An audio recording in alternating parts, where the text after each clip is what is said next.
Topic for discussion is encryption, and this is related to information securities, which we have taken two video lectures on information security and measures to be taken to protect information of valuable information of any organization. But let's have some recall of what we discussed. We discussed different kinds of security measures.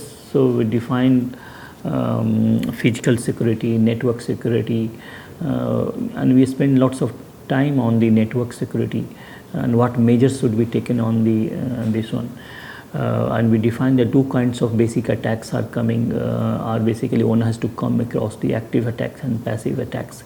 Passive attacks are basically information gathering kind of exercise through packet sniffing, port scanning, ping sweeps, looking for information in the DNS server.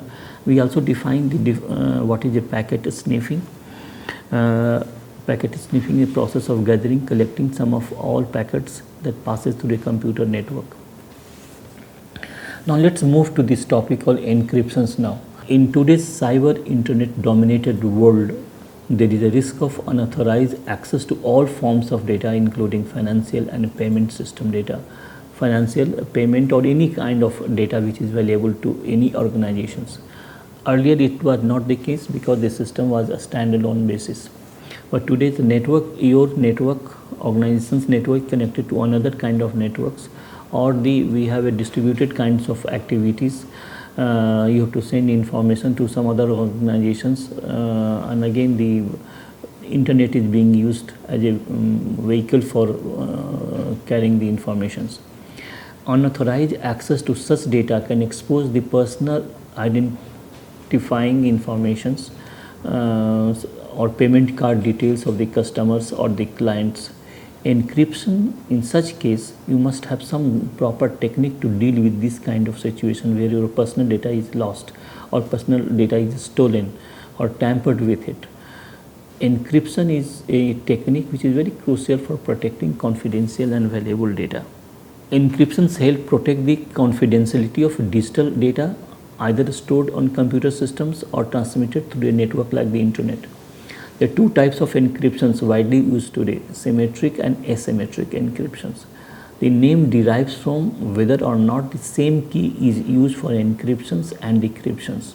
So we are talking about encryption is basically used to protect the informations, and types of key we use. Based on this, the two types of encryptions widely used. One we call symmetric and second called asymmetric encryptions now. And we'll define these two terms. The key is basically a random strings of bits generated specifically to encrypt and decrypt data. So there is a key which decides if same key is being used both the sides, we say symmetric key, otherwise we say is asymmetric key. So the key is important. What is key? That is what we are going to define. The key is typically a random strings of bits generated specifically to encrypt and decrypt the data. Keys are created with algorithms. So there is a procedure, there is a mathematics behind it which creates the key, which is used to design to ensure that each key is unique and difficult to predict. For encryption's algorithm, key specifies the changes of plain text into a ciphertext and vice versa for decryption. The term called plain text. So whatever original data, so like your email which you are sending is called plain text, or any data which you are sending to someone is your plain text. But if plain text goes like through internet, then someone can tamper your data, someone can read your text, someone can read your email, or can take your valuable data. So it has to be converted into different kind of text using the key, and what will the term is called ciphertext, and vice versa for another side. So the another side will receive the ciphertext, and the ciphertext no one will able to make it out what the actual information or what is the original information is, and through key they will able to decrypt and get the original data. Now let's move to one symmetric key encryption algorithm. This type of system rely on generating a common key called secret key for both encryptions and decryption. So now the one basic definition of a symmetric key encryption is that there is a common key for both encryption as decryptions. Now in such a system, both the parties, means sender and receiver, must trust each other and preserve a copy of the secret key to encrypt and decrypt the message. Now they also must ensure that key is not leaked or overheard in transmissions such as a local phone, for example. What we are trying to present here now, that if someone or any organization's symmetric key encryption is being used, then only one key will be used, and both parties, receiver or sender, must agree on the common key, or the key must be kept secret. One should trust with each other, and key must be kept secret, because one is using encryption purpose, second is using for decryption's purpose. Although it is old, but still best known technique. Secret key is used, that is used can either be a number or a word or a string of random letters. These are few we have listed example of symmetric encryption algorithms: Blowfish, AES, RC4, DES, RC5, RC6. There are different versions of the RC algorithm. Widely used symmetric keys: AES 128, AES 192, AES 256. So these are different kinds of algorithms existing for a symmetric kind of algorithm. So one has to understand the term what is the key. One has to understand the that the key is common for both, and there has to be trust between senders and receiver. And here is the few kinds of algorithm which is existing for implementing symmetric key algorithm in any organization. And most of this textbook talks about these kinds of algorithms. So when you read a book on computer network at the higher level courses, you will find some of these algorithms are there. What is mathematics? So let's say I give you one small example to understand how does symmetric key encryption's algorithm work. You want to send a secret message to your friend in encrypted form, and the plain text is "meet today." This is the message which you want to send through email or just without an email, because you just want 2 words now, and this will be called a plain text. "Meet today" is original data which you want to, or you can write any big message, you can write it here. Now we have to define some algorithm, some logic, so that "meet today" should not go like "meet today," otherwise anyone can see now. But we will try to encrypt it such a way that the receiver will not able to understand what is the original message is. So for encryption of message "meet today," first create a positional value from 1 to 6 of each character from A to Z. Now this is we are devising our own algorithm for this one. For that, what we have to do, we have to find the positional values from 1 to 6 of each character. For example, A, positional value of A is 1, positional value of B is 2, positional value of C is 3, positional value of D is 4, and accordingly you just decide what will be positional value of M, what will be positional value of E, what will be positional value of T. You just create a table, accordingly just keep on increasing from A. One will start from A, and then accordingly it will come. So Z will have a last positional value. So last will be Z and its value will be 26. Y will be 25 and so on. To convert a plain text "meet today" into cipher text, there is a need of selecting an encryption algorithm. Now we are dividing. Assume that the secret key is 3, which is to be added in every positional value of alphabet. So A, B, C, D will go as a, so positional value of A is 1, so we just add 3. So now what is the positional value of 4? That will replace A. What is the positional value of 5? That will that character will replace B, and so on.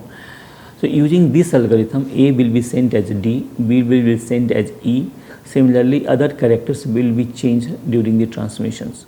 Now after encryption, the message will be PHSW WRGDV. Just verify, because we have used the positional value of because M will be three numbers apart. After M, N, O, P, something like so. This will be replaced accordingly, because 3 letters apart we are adding. So P will, M will be replaced by P and something like this. E will be replaced by H. 2 times E has occurred, so 2 times H is there.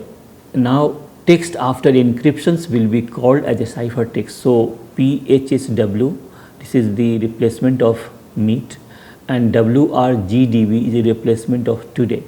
So instead of sending meet today, we are sending PHSW, WRGDB. Now this PHSW and WRGDB is we will call a ciphertext, and this ciphertext will go through internet or through any network. So you can see now this way the algorithm works. The user will be this is graphically demonstrated. There is a user data, there is a user input, what we call the plain text, and encryption algorithm will be running. The transmitted ciphertext will go. Now another side they will apply the decryption algorithm. The secret key is a common. There is a common secret key known to both user A and user B. So user will B knows what is the secret key here, because common key, and then finally it will decrypt and get plain text. So this is basically the example of a how does symmetric key algorithm works. User is involved, encryption algorithm is involved, then the network used for transmission of the ciphertext is involved, then decryption key algorithm is used another side, and finally plain text will be it will be converted into plain text.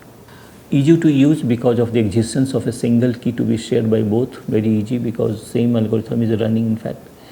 Disadvantage, problem of a key distribution. That is the problem, how we will distribute the key. When someone gets their hands on a symmetric key, then they can decrypt everything which has been encrypted. So this is a major problem with symmetric key. Now we'll move to asymmetric encryption algorithm. We have seen the asymmetric key, the various components are there. There is a plain text, there is a ciphertext, there is a symmetric key algorithm is there. And finally again the network component, network is involved. So these are the various components involved as a part of asymmetric key algorithm. Asymmetric key encryption, also known as public key encryption, is a form of encryption techniques where the encryption key, also called the public key, and the corresponding decryption key, also called the private key. So the two type of keys involved. One is called public key and second is called private key. In asymmetric key encryption, user typically create two matching key pair and make one public while keeping the other secret. For successful use of asymmetric encryption, there is a need to implement a public key infrastructure. Without a proper implementation of public key infrastructure, it is difficult to maintain the reliability of the public key. So the public key infrastructure is a set of rules, protocols, hardware, software, which is basically ensures that the key basically is public key which is being used is the authentic user is using the public key. So just ensure that public key is given and being used by the same entity which has been issued this public key. No other entity is using the public key. Just to ensure the reliability of the public key infrastructure is created, which comprises comprises protocols, set of guidelines, software, and so on. Asymmetric key encryption is considered to be more secure compared to symmetric encryption, as it uses two keys for the process. When a message is encrypted using a public key, it can only be decrypted using a private key, a related key pair that he was using. Related private keys will be used by the party which is holding. However, when a message is encrypted using a private key, it can be decrypted using a public key. It is the most secure encryption process because users are never required to share their private key. Just to recall, in symmetric key encryption algorithm, key is common. The same key is used for encryption and the decryption purpose. So it has to be key has to be transmitted. Now the media, the transmissions media, or let's say the network is not secure. So how you will share the key? If someone gets hold of that key, it will able to read the encrypted message or ciphertext. The public key encryption key has 6 ingredients or 6 components. First is the plain text, second is encryption algorithm, third is public and private key. This is a pair of keys that have been selected so that if one is used for encryption, the other is used for decryption. And there are two kinds of cipher, two different ciphertexts is there with key is different. Decryption algorithm, this is essentially the encryption algorithm runs in a reverse. It takes the ciphertext and secret key and produces the original plain text. Whereas in the symmetric key, the ingredients or the component will be lesser because you have only one key. Here two keys are there, and the rest of remaining same. But only the complexity of the encryption algorithm and decryption is much more difficult compared to this one. Steps in asymmetric key encryption. Each user generates a pair of keys to be used for encryptions and decryptions of messages. What are the steps we are just giving you? We have given one a small example to understand the steps in the symmetric key. Here just through few guidelines we are explaining you what are important steps in asymmetric key. Each user generates a pair of keys to be used for encryption and decryptions of messages.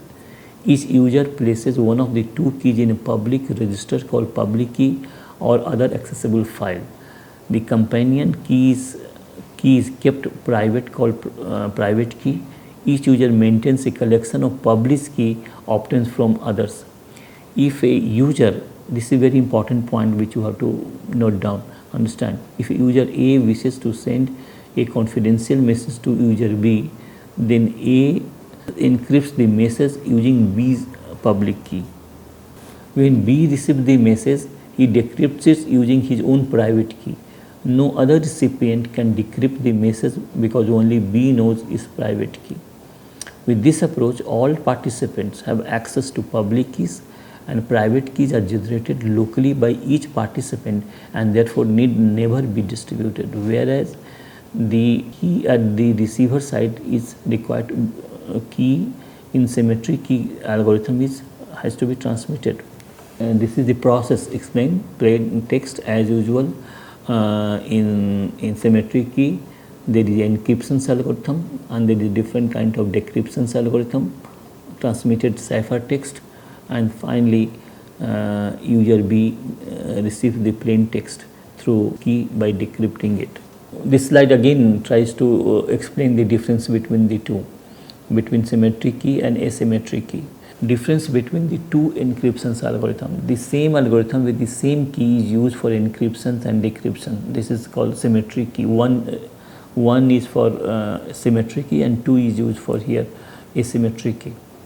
So the same algorithm with the same key is used for encryption and decryption. In asymmetric key, one algorithm is used for encryption and decryptions with a pair of keys, one for encryption and one for, okay, so basically two algorithms are running, encryption algorithm and decryption algorithm, two different kinds of algorithm. Sender and the receiver must share the algorithm and the key. The sender and the receiver must have one of the matched pair of key, not the same one. The key must be kept secret, one of the two key must be kept public. So this is secret, this has to be just modified. The last point, one of the two keys must be kept public. Let me have now some of, so we have explained so far how the encryption algorithm work. We have given you two kinds of algorithm, and also differentiated between the two, symmetric key and asymmetric key. Asymmetric key is much more complex than symmetric key, but symmetric key is much easier to understand. Now let's define some policy, security policy. For making security policies for any organization, first we should analyze the importance of the data for the organization. That's very important. What data has to be most important data of the organization we have to identify. Then develop a set of policy to prevent this data. These type of policy are called security policy and may apply to users, departments, organizations, so on. The policies are categorized into three different areas: user policies, IT policies, and general policies. let's define what exactly user policy is there. Under this policy, they cover issues related to what users can do with the data or network. It defines limitations on the users to keep the network secure, such as access permissions, restrictions on program. Password policy, this policy used to prevent unauthorized access or user account. It defines the procedures for users and how frequently to change their passwords. They define also the policy related to internet uses, system uses, frequency of the use of internet, mail, what data to be sent over internet. System use, they put limitations on the users to how to use these systems, what program to be installed, what file to be shared. IT policies, these policies include general policy for the IT department. Some policies are backup policy, what could be a firewall policy, what is a backup policy, they define policy for what to back up, who backs it up, what will be a storage, what data has to be stored, what data has to be tested. Then they define firewall policy, they define which port to allow traffic or to which port should be blocked. So if employee spend most of the time on the internet unnecessarily, then some traffic or particular site they are interested in, then they have to be blocked so that their normal routine of work should not be disturbed. The client update policy, they define policy to update a client. Business continuity policy, in this category it includes following plan: crisis management plan, disaster management plan. So these are the theoretical issues any organization has to deal with it. Now so basically we have defined some security policy. Encryption is a technique. Now we'll conclude it now. Encryption is a technique used to keep sensitive and personal information safe, such as password. Two types of encryption algorithm we have defined. The organization must decide on the IT and security policy at the highest level and ensure its strict implementation for a reasonably successful outcome. Thank you very much.